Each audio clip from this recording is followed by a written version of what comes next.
मस्तपैकी बनले। वाव, किती सुंदर ना। हॅलो, हाय, मी कल्पना तिडके। कल्पना तिडके या रेसिपी मध्ये मी आपलं स्वागत करत आहे।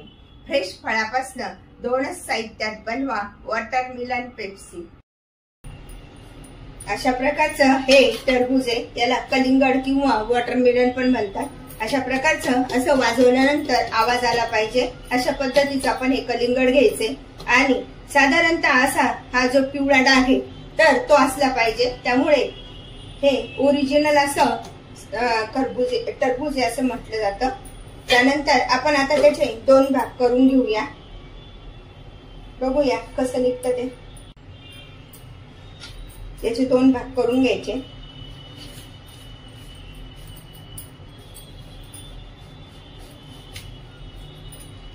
उन्हाळ्याच्या दिवसामध्ये अशा प्रकारचं पाण्याचा भरपूर अंश असलेलं, साधारण 91% असं पाणी असते यामध्ये, त्यामुळे भरपूर जण हे कलिंगड खाणं पसंत करतात। तसंच त्यामध्ये ए आणि सी व्हिटॅमिन असतं। अशा पद्धतीचे आता आपण या कलिंगडाचे भाग करून घेऊया।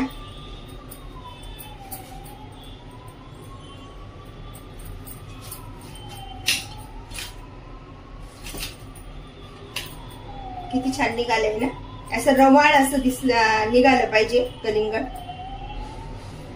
आता आपण त्याचे भाग करून घेऊया असे, आणि जेवढ्या बिया निघतील ना तेवढ्या काढून घ्यायच्या आपल्याला।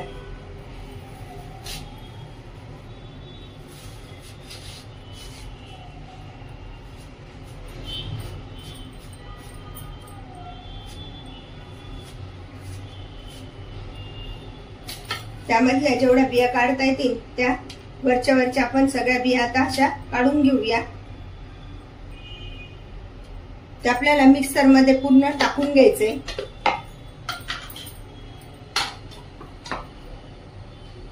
हे बघा, अशा प्रकारे त्याचे पीस करून जेवढे होतील तेवढे आपण लगेच मिक्सरच्या भांड्यात टाकणार आहोत।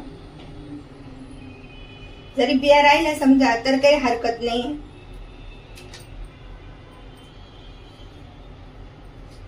आपण याचा ज्यूसच करून घेणार आहोत, त्यामुळे बिया राहिल्या तरी काही हरकत नाही। अशा पद्धतीने आता आपण पूर्ण त्याचं हे करून घेऊया।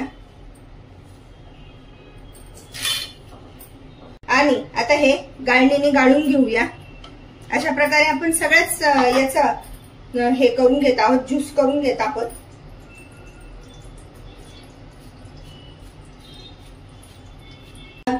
ज्यूस काढून झालाय, तर एक भांड आपलं राहिलंय ज्यूस करण्याचं, तर त्यामध्ये मी साधारण 6 चमचे साखर टाकून घेत आहे।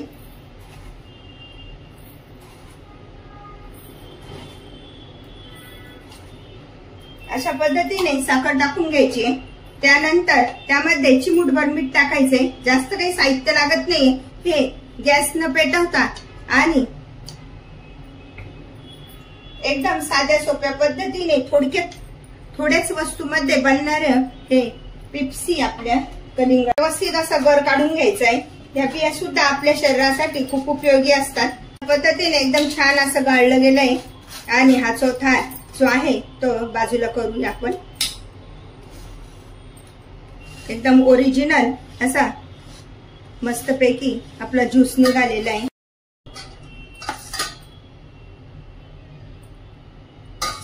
अशा पद्धतीने आपण हे सगळे असे व्यवस्थित भरून घ्यायचे, जास्त कच्चे पण नाही भरायचे।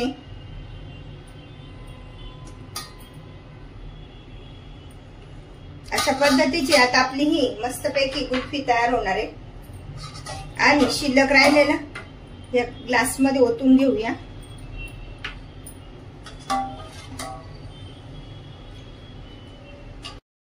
हे बघा, अशा पद्धतीने हे पूर्ण असं पॅक व्यवस्थित केलेलं आहे। तर आता आपण त्यावर हा पॉलिथिनचा पेपर लावून घ्यायचा असं व्यवस्थित, म्हणजे त्यामध्ये बर्फ जात नाही। याच्यामध्ये आपल्याला याच्या पण हे मिळतात, स्टिक मिळतात, पण माझ्याकडे हेच चमचे होते म्हणून मी याचा वापर करून घेते।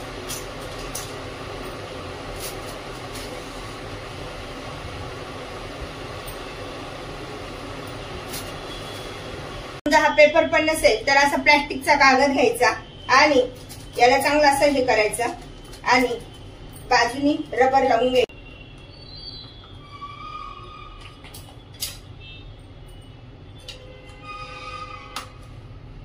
असं ठेवल्यानंतर आपण आता हे फ्रीजरला साधारण रात्रभरासाठी ठेवणार आहोत. आता आपण ही वॉटरमेलनचं आईस्क्रीम काढून घेऊया. नॅचरल पद्धतीने बनवलेले आईस्क्रीम आहे आणि अशा पद्धतीचं आपण हे आईस्क्रीम पाण्यामध्ये ठेवूया म्हणजे झटकीपट निघतात. तर पाण्यातनं काढून घेऊया आणि बघूया निघालंय की नाही. तोपर्यंत ह्या कपामध्ये सुद्धा आईस्क्रीम ठेवलेलं होतं, तर ते प्लॅस्टिकचं कागद हे करून ठेवलेलं होतं. तर आता आपण तो कागद पण काढून घेऊया आणि हा कप पण आपण 2 मिनिटं पाण्यात ठेवूया. आईस्क्रीम पटकन निघेल म्हणजे.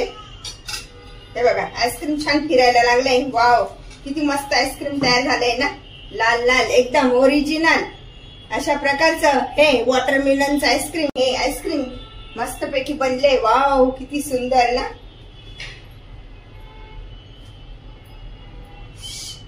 एकदमच मस्त बनले आईस्क्रीम. यावर थोडस चाट मसाला टाकून हे आईस्क्रीम खाण्यासाठी तयार.